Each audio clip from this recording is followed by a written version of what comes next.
Olá, sejam bem-vindos ao nosso podcast semanal, da nossa sessão clínica do Journal Club. E hoje é a nossa terceira edição. Então a gente tem a honra de receber hoje colegas e amigos, que é o Dr. Aloysio.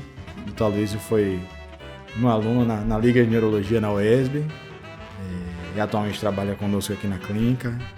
É clínico geral, trabalha na UTI, trabalha na emergência de diversos hospitais, trabalha também no hospital psiquiátrico, então uma pessoa que tem muita vivência com esse tema aí de estado de mal epiléptico. E a doutora Daniele, que é neurologista, neurofisiologista, é quem lauda os eletroencefalogramas aqui da clínica. Então tá aqui para ser nosso suporte técnico nas coisas que a gente não souber, viu, Luiz? A gente pergunta tudo pra Dani. A Dani é a expert aí da neurofisiologia. Então, o motivo da nossa conversa aqui hoje é que a Luiz apresentou na nossa sessão hoje de manhã um ensaio clínico que comparou algumas estratégias aí para o tratamento de estado de mal epiléptico. E a ideia é nosso bate-papo hoje de manhã a gente abordar um pouco do que artigo foi esse, o que foi feito e bater um papo sobre esse tema de estado de mal. Então, bem-vindos aí. Obrigada, Felipe, pelo convite. E é uma honra participar do podcast e agradeço também por fazer parte da equipe.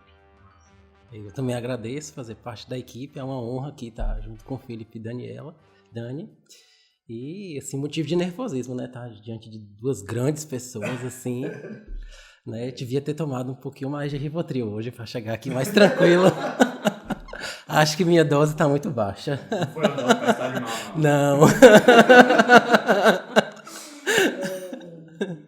Então, muita gente, assim, desse artigo, assim, por que a gente escolheu esse artigo, o que é que foi publicado, qual artigo foi esse que você apresentou hoje? Assim, tem poucos artigos, né, poucos ensaios clínicos sobre estado de mal epilético, praticamente 2 ou 3, assim, de mão, 4.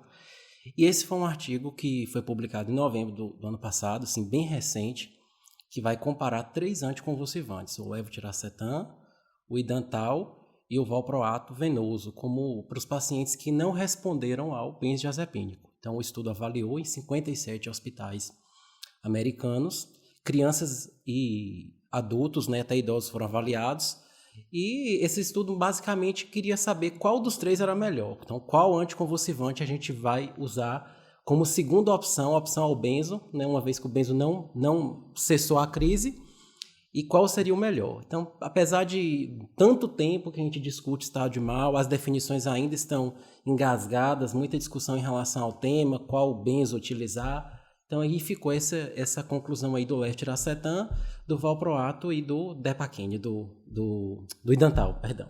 Então, foi um artigo da New England, né? Isso, um artigo da New England. Ele avaliou, na verdade, 400 pacientes.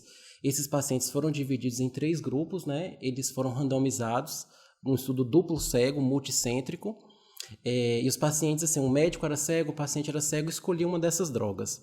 Eles foram avaliados em 3 grupos, né, de 2 a 18 anos, de 18 a 65 e acima de 65 anos. E a grande pergunta do artigo, que é a grande pergunta também dos neurologistas, dos clínicos, de todos os médicos que lidam com o estado de mal, é qual é o melhor anticonvulsivante como segunda opção aí. Mas não responde ainda não. Não responde ainda não, porque senão a gente vai dar um spoiler aí do nosso podcast, né? Então, se você que não sabe ainda qual é o melhor anticonvulsivante de estado de mal, tem que ouvir até o final, que a Luísa vai contar pra gente. Então, antes da gente entrar nos pormenores do estudo, eu queria discutir um pouquinho sobre o estado de mal. Então, assim, Dani que faz EEG, né? Ô, Dani, então precisa de ter EEG para fazer diagnóstico de estado de mal? Quando é que a gente fala que o paciente tem estado de mal epiléptico? Então, o estado de mal epilético ele é definido como a ocorrência de uma crise mais prolongada, né? Sem a recuperação do nível de consciência, né, o estado basal do paciente. Então, são crises mais prolongadas, né, ou crises reentrantes sem a recuperação do nível de consciência. Então, assim, o EEG ele é fundamental, né, nos pacientes que têm alterações do estado mental, né, do nível de consciência, para ser avaliado se há a ocorrência contínua desses eventos epiléticos, né. O que pode ter, então, crise epiléptica sem manifestação clínica, só eletroencefalograma. Exato, que nós definimos como estado de mal não epilético, né? Estado de mal não convulsivo, que paciente tem alterações do nível de consciência, alterações mentais, piscamento ocular, alterações de linguagem, o nistagmo, que o paciente, usualmente, ele não acorda, ele não desperta, então um estado de coma, né? E se fizermos um eletroencefalo, usualmente estará alterado, né? Teria uma alteração da atividade elétrica cerebral. Esse artigo a gente estudou, os autores mostraram evidências para estado de mal convulsivo, então, né, Luísa? Não foi paciente com estado de mal não convulsivo.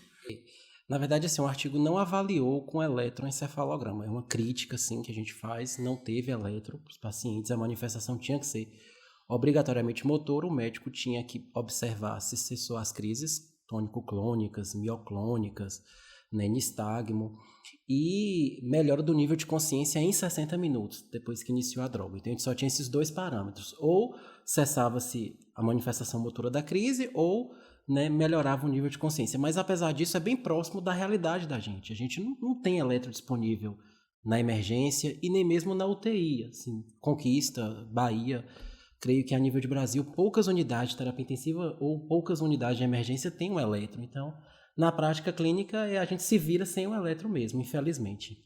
Também foi uma experiência também de ter poucas oportunidades de ter disponibilidade de EEG contínuo nos locais que eu trabalhei. Fora do país talvez seja um pouco mais comum, mas eu não sei você, Dani, você tem muita familiaridade nos locais que você passou, era comum ter EEG contínuo, não EEG pontual, EEG contínuo? Não, EEG contínuo acho que não é uma realidade brasileira, né, muito frequente.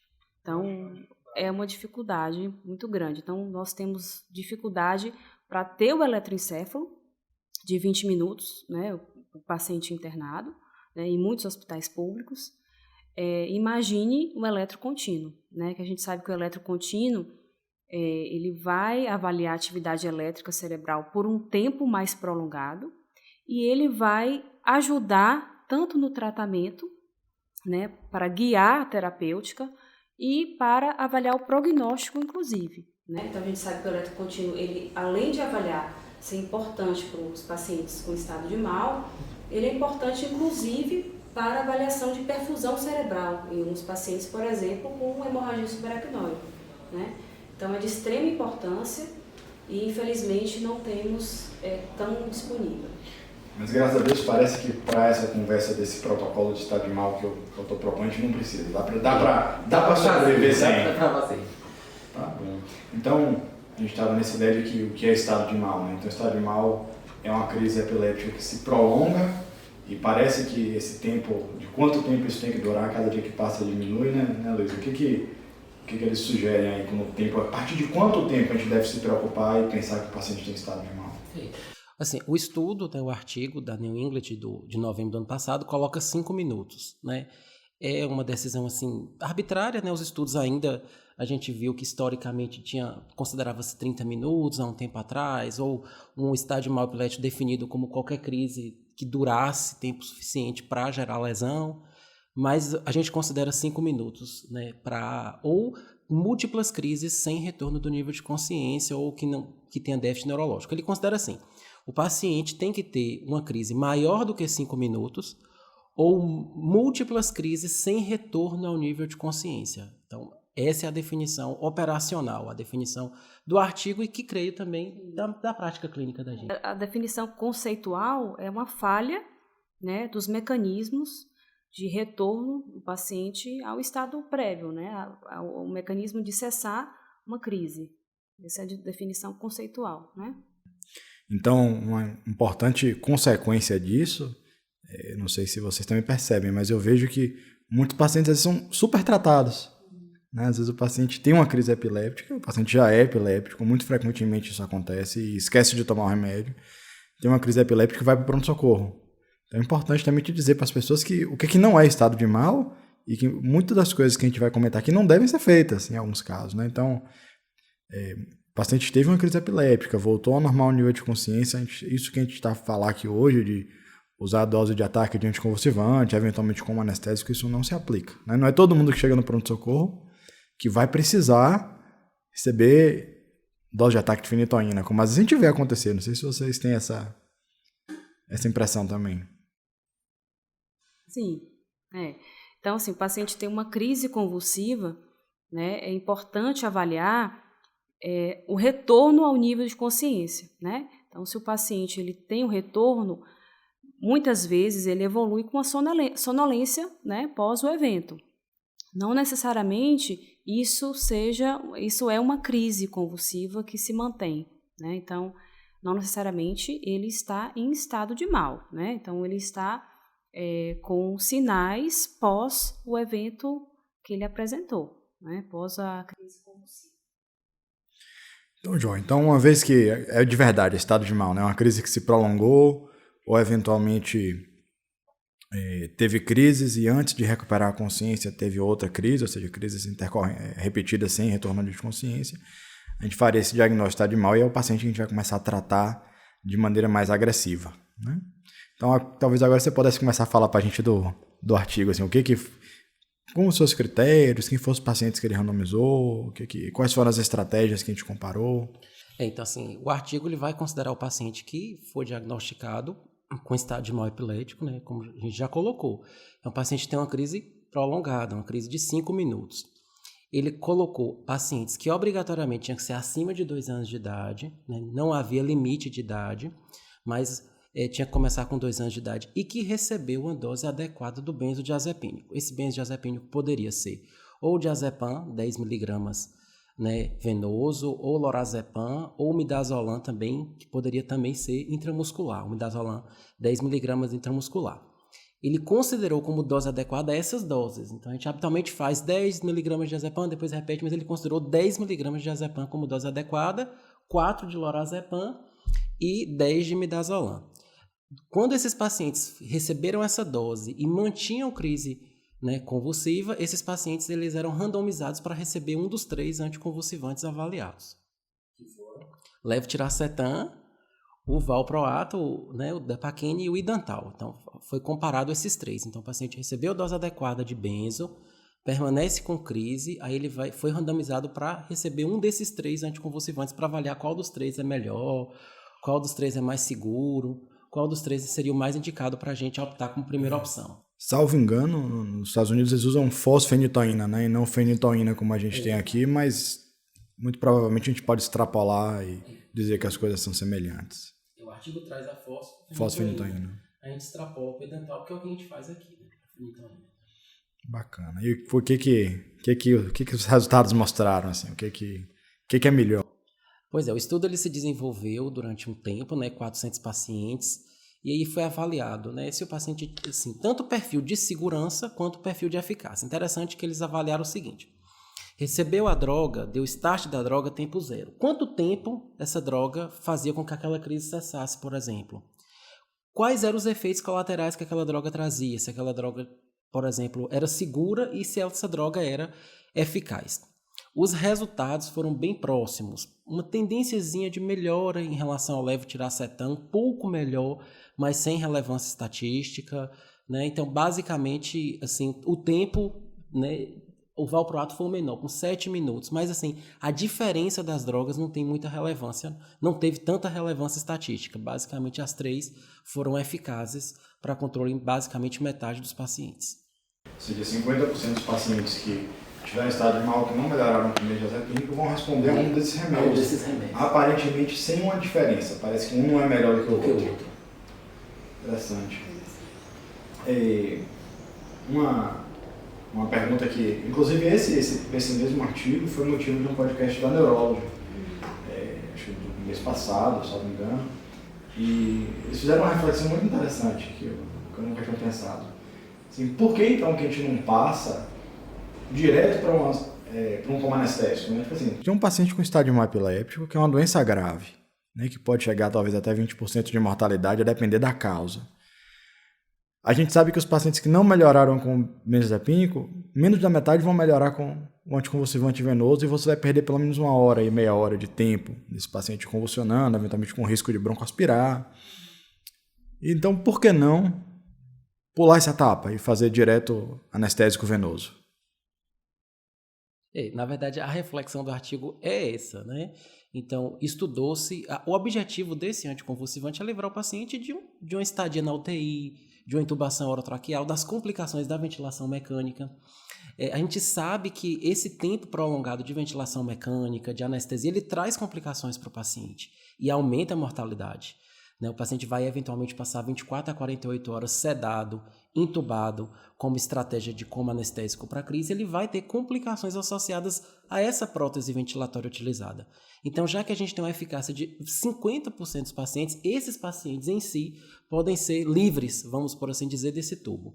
Mas essa possibilidade de você adiar em metade dos pacientes precisa ser considerada.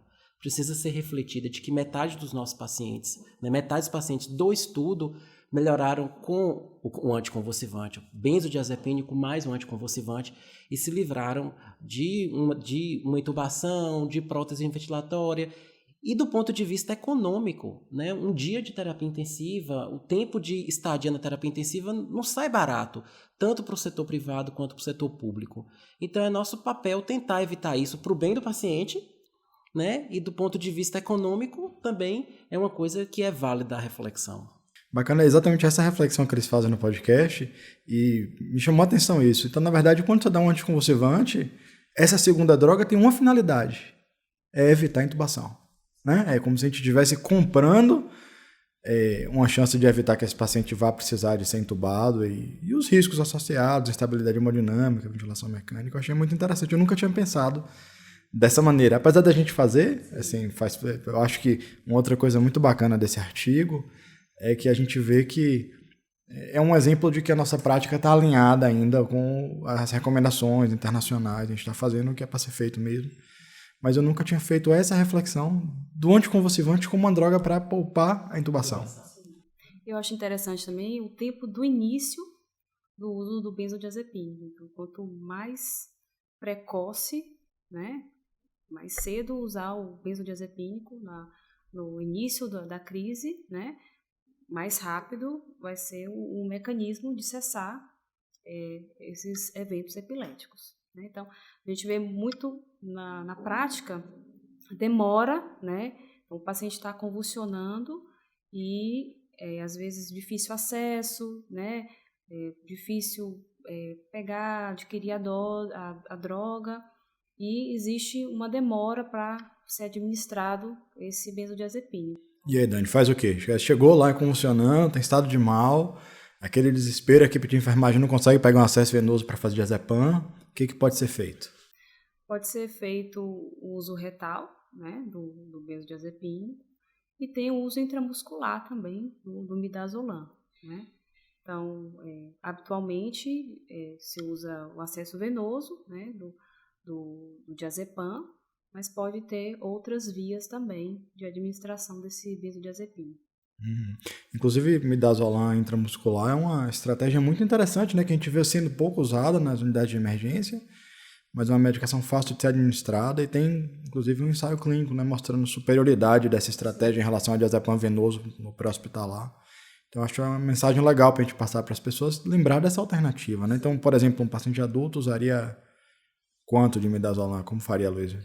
10 miligramas. O estudo avaliou 10 miligramas de midazolam intramuscular. A dose pode ser dividida, 5-5, 2 tomadas, mas, como o Dani colocou, mais precoce possível.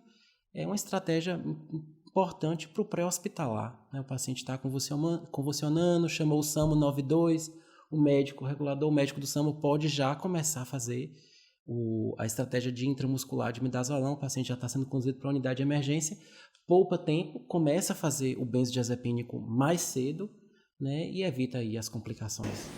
E uma outra coisa aqui, a gente falou de diazepam retal. A gente sabe que fora do país existe uma apresentação em gel, retal de diazepam, que a gente não tem aqui. Então, tem como fazer no diazepam retal sem ter esse diastate, sem ter diazepam gel? Você tem uma experiência? Eu também nunca tinha feito, eu estava conversando com a neuropediatra na hora da sessão. Ela falou que os neuropediatras fazem da seguinte estratégia. Eles pegam o diazepam venoso mesmo, a ampola, e aspiram na seringa normal, seringa obviamente sem agulha, e utilizam essa formulação por via retal. E essa é uma das medidas que pode ser feita em crianças quando tem dificuldade de acesso venoso. Eu confesso, eu não tenho nenhuma experiência pessoal com isso. Também não sei se é uma recomendação, um label, mas foi o que a colega passou, que em caso de desespero é uma coisa que pode ser tentada. Eu achei interessante isso daí. Então, é interessante que teve um estudo que foi o Veterans Trial, que é um artigo muito relevante, muito citado nessa coisa de epilepsia, de estado de mal, que comparou 4 estratégias. Uma estratégia foi diazepam mais fenitoína, outra estratégia foi fenitoína, outra estratégia foi fenobarbital e outro grupo foi fenitoína puro. E é interessante observar que não teve um grupo só de diazepam. Então esse era o ponto que eu queria chegar. E eu tenho a impressão que o racional teórico para isso é o medo que a gente tem da distribuição do diazepam no tecido gorduroso. A gente sabe que o diazepam tem uma meia-vida de distribuição subcutânea, então o paciente pode usar o diazepam, ele fazer efeito, esse diazepam redistribui, o paciente tem mais recorrência de crise, pelo menos do ponto de vista teórico, esse era o receio que motivou, tanto é que não tinha um grupo de diazepam puro para comparar, o grupo era diazepam mais fenitoína. E na prática a gente acaba usando o diazepam puro, porque a gente não tem lorazepam venoso, né? E eu achei muito interessante nesse artigo que ele usou o diazepam e não obrigatoriamente o paciente ia para a fenitoína depois. E então isso é uma coisa que a gente acaba fazendo na prática, talvez um pouco que era fora dos ensaios clínicos, e a gente fica mais seguro de fazer, né? Então ele não menciona isso, né? De a obrigatoriedade de fazer um anticonvulsivante após ter feito fenitoína, após ter feito diazepam. Não, ele coloca que assim, você tinha que ser adequadamente tratado com o benzo. Ele dá 3 opções. Considera-se o diazepam, o lorazepam e o midazolam. Fazendo essas 3 opções, o paciente estava dentro do critério de elegibilidade para o estudo, né? Interessante que ele faz 10 miligramas, ele considera uma dose adequada apenas 10 miligramas, ou 2 tomadas de 5 miligramas de diazepam. Na prática, a gente faz um pouquinho mais, né? A gente faz 10, depois, às vezes, podendo até repetir. E daí, se você interrompeu o estado de mal com a dose do benzo, acabou por aí, esse paciente não entrava para randomização. Isso. Eu achei esse dado interessante também do artigo.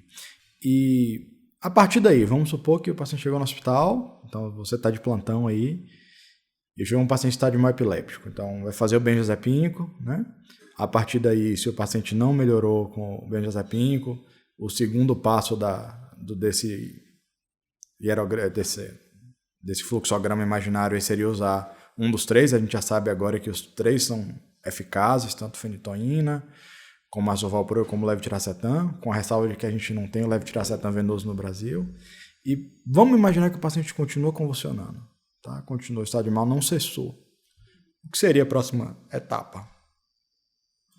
A próxima etapa seria pensar no outro anticonvulsivante, no caso o midazolam, né? Então, uso de uma via aérea, né, invasiva, né, e o uso do midazolam venoso, né, seria a indicação. Ou outro anestésico. Ou outro anestésico com frequência midazolam ou propofol. Né? E o pessoal da pediatria também usa muito tiopental, né? Assim, dentre as alternativas. Então esse seria o momento que esse paciente precisaria ser entubado. Isso.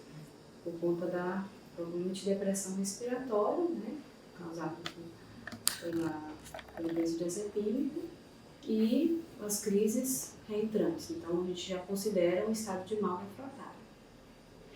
E alguns protocolos trazem a possibilidade de usar um segundo anticonvulsivante, né? Então o paciente usou o benzo, faria a dose de ataque de fenitoína, 20 mg por quilo, e se não cessou a crise, alguns protocolos prevêem, como anestésico, o paciente ser entubado nesse momento, e alguns protocolos prevêem a possibilidade de fazer uma segunda medicação, né, como o fenobarbital. O que você viu aí nos algoritmos da... No estudo especificamente ele não aborda, né? O objetivo é que a crise é avaliar a eficácia e segurança desses 3 anticonvulsivantes. O protocolo que a gente tem da Unicamp considera o fenobarbital, né? E aí a partir do fenobarbital já você considera como estado de mal epilético refratário. Você usou 2 drogas e vai precisar providenciar uma via aérea avançada, entubar o paciente, coletar os exames, providenciar a vaga de UTI, né, e pensar aí tomografia, coletar a história direitinho do paciente, assim, já deveria ser coletada, né, já deve ser coletada, mas aqui agora contar essa história para avaliar já esse paciente. Não tem assim uma superioridade em relação a qual é a sedação, propofol, midazolam, tiopental. Na prática mesmo, assim, a impressão que eu tenho, Dani, é que a gente faz mais o dormonide, o midazolam mesmo, que é o que a gente mais faz, né, de maneira geral, faz pouco propofol.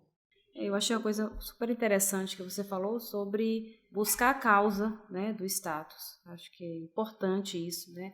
A partir do momento que o paciente tem crises refratárias, acho que tem que ser buscado. Então, não só a anamnese, mas o exame de imagem, a possibilidade de líquor, né? Então, a gente sabe que a principal causa de estado de mal no adulto é o baixo nível sérico das drogas antiepiléticas que o paciente já usava. Então, o paciente previamente epilético que ou esqueceu de tomar a medicação, né, ou falhou e tem esse baixo nível sérico, né, das drogas antiepiléticas, usualmente precisamos retornar ao uso desses anticonvulsivantes.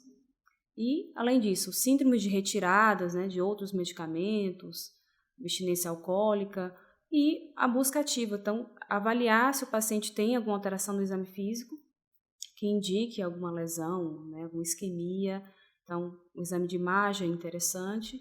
E, além disso, um eletroencéfalo também nesse momento é interessante para guiar a terapêutica.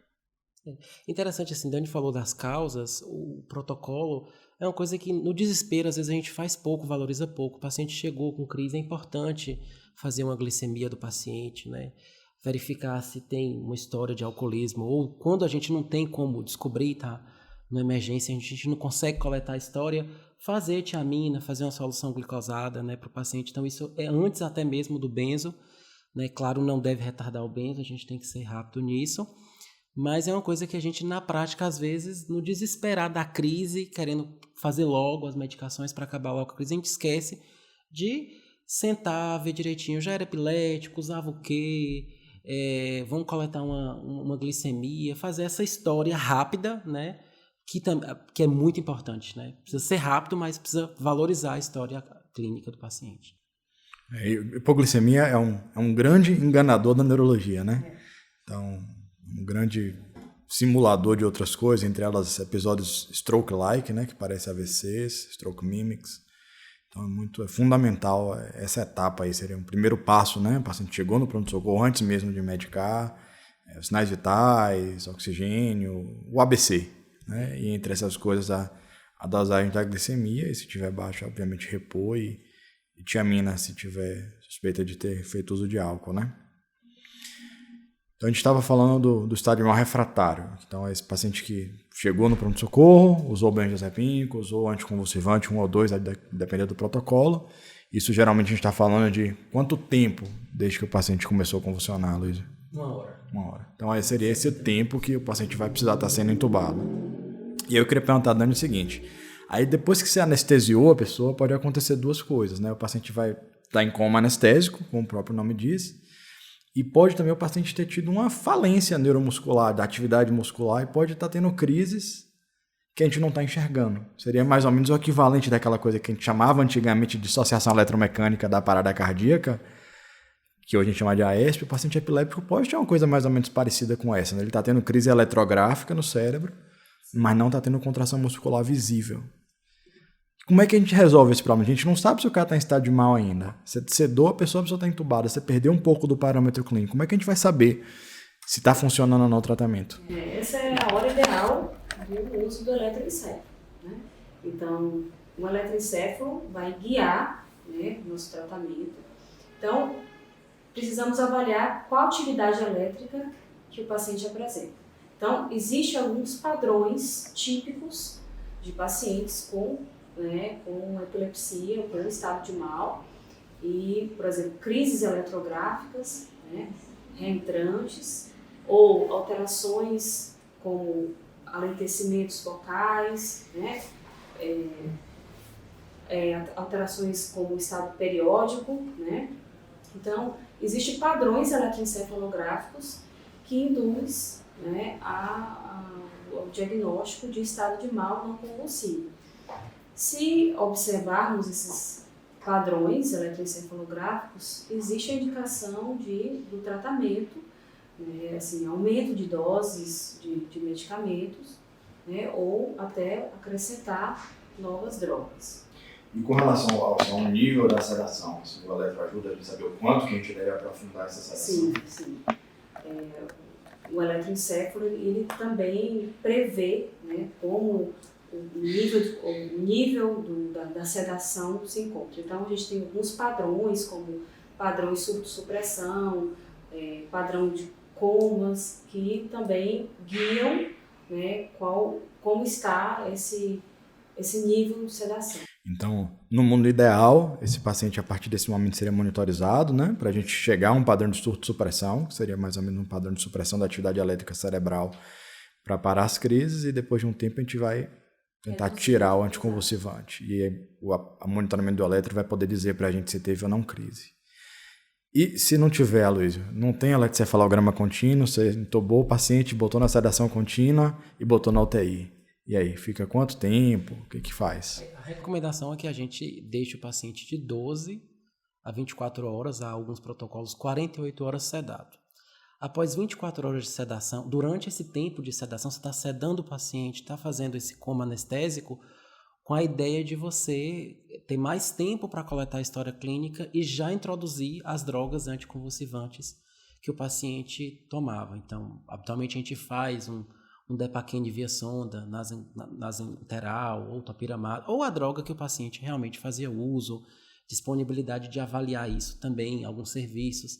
Então, depois de 24 horas, alguns serviços 48 horas, você tira a sedação e reavalia. Se o paciente voltar a convulsionar, um novo coma anestésico para mais 24, 48 horas, para você avaliar realmente, né, o paciente. O ideal é que esse tempo de coma anestésico seja o tempo que a gente tenha para tomografar o paciente, coletar exames, fazer gasometria, primeiro para as complicações, né? Hipercalemia, acidose metabólica, tentar resolver essas complicações na UTI desse tempo prolongado de crise. E também a gente procurar as drogas, né? As drogas que o paciente já utilizava, a causa, né? Fazer LICO, pensar nas encefalites, nas outras causas também. A principal causa é, de fato, né, o paciente que não deixou nível sérico baixo das drogas anticonvulsivantes de uso crônico, mas é o momento da gente investigar outras causas. Só um parêntese aqui, né? Hoje é sexta-feira 13 e tá essa confusão do coronavírus, né? A gente tá vendo na televisão o tempo todo. E eu tô aqui me policiando. Toda hora eu quero coçar o olho, eu quero coçar o nariz. e Bruno filmando, e eu não posso dar mau exemplo. Então... Colocar a gente na sexta-feira 13 para fazer o podcast. Na sexta-feira 13. Então, pega de surpresa também. Mas vocês vão ver depois no vídeo, o desempenho de vocês é sensacional. Vocês estão um desperdício de talentos aí na carreira médica. Todo mundo pode seguir a carreira artística aí. Tá sendo gentil. Uma sugestão aqui para a equipe é deixar assim, as gotinhas de Rivotril pra gente. Brincadeira, viu, pessoal? Tá. Então, só pra gente finalizar, eu queria que cada um assim, trouxesse as reflexões, assim, quais são as mensagens principais que vocês refletiram do artigo e o que vocês acham que as pessoas devem sair daqui e levar, assim, o que tivesse que ter uma mensagem, faço para as pessoas que estão ouvindo o podcast, falo, bicho, isso daqui eu queria que você soubesse. O que você acha que é o take-home message, assim, principal dessa discussão e desse artigo de estádio epiléptico? Eu acho que a principal mensagem é sobre o reconhecimento do estado de mal, né? Antes de tratar, é importante reconhecer, né? Seja 5 minutos, seja 30 minutos. Então, tenha em mente que uma crise prolongada, um paciente que tem epilepsia, que tem um retardo do retorno do nível de consciência, uma crise mais prolongada, deve ser tratado de forma agressiva, né? Então, em ambiente hospitalar e, inicialmente, aqui no Brasil a gente usa a fenitoína, né? Então, primeiro o benzodiazepínico, depois a fenitoína, e importante reconhecer o estado de mal e muitas vezes o paciente vai manter essas alterações do nível de consciência, que é conhecido como a alteração do estado de mal não convulsivo, né? Que é preciso também ser tratado, não tão de forma agressiva como o estado de mal convulsivo, e a importância também não só da equipe, né, enfermagem, o uso das medicações, mas a busca ativa também da causa, né, e o uso também do eletroencefalo como um parâmetro importante para guiar o tratamento. Eu assim, achei que a grande reflexão foi metade dos pacientes não precisam evoluir para intubação, para sedação, e na prática a gente acha que os pacientes vão evoluir para isso. Então, metade deles podem ser tratados com benzo mais um anticonvulsivante, alguns que só o benzo vai resolver, e achei essa é a grande reflexão, então a gente ter paciência, né, avaliar mesmo a introdução do anticonvulsivante, aguardar um tempo, né, claro que não pode ser tanto tempo assim, mas é tentar livrar o paciente aí das complicações de uma intubação e de uma ventilação mecânica. Acho que essa foi a mensagem que mais me impactou aí desse artigo. É interessante que para mim foi uma sensação de alívio. Vou explicar melhor. Fora do país a gente vê assim, as pessoas usarem levetiracetam venoso, lacosamida venoso, e a gente estuda esse negócio do estado de mal desde a residência, e a gente de certa forma acaba repetindo isso há muitos anos, né, de que o paciente chega, toma diazepam, depois toma fenitoína, depois fenobarbital, depois intuba. E me restava essa sensação de, poxa, será que a gente ainda está fazendo certo, né? Frente a tantas outras opções? Então, para mim, a mensagem principal foi a sensação de me sentir aliviado, de que o que a gente está fazendo hoje continua sendo adequado, de acordo com o que a gente tem de melhor evidência da literatura, e que a maior parte dos protocolos, a maior parte dos serviços prevêem ainda é padrão ouro. Que existem outras alternativas, como, por exemplo, levetiracetam, que a gente não tem, ou ácido valproico, outros anticonvulsivantes venosos, como o lacosamida, mas que as estratégias atuais continuam válidas e eficientes para tratar estádio mal epiléptico. E com isso daí a gente finaliza a nossa discussão de hoje.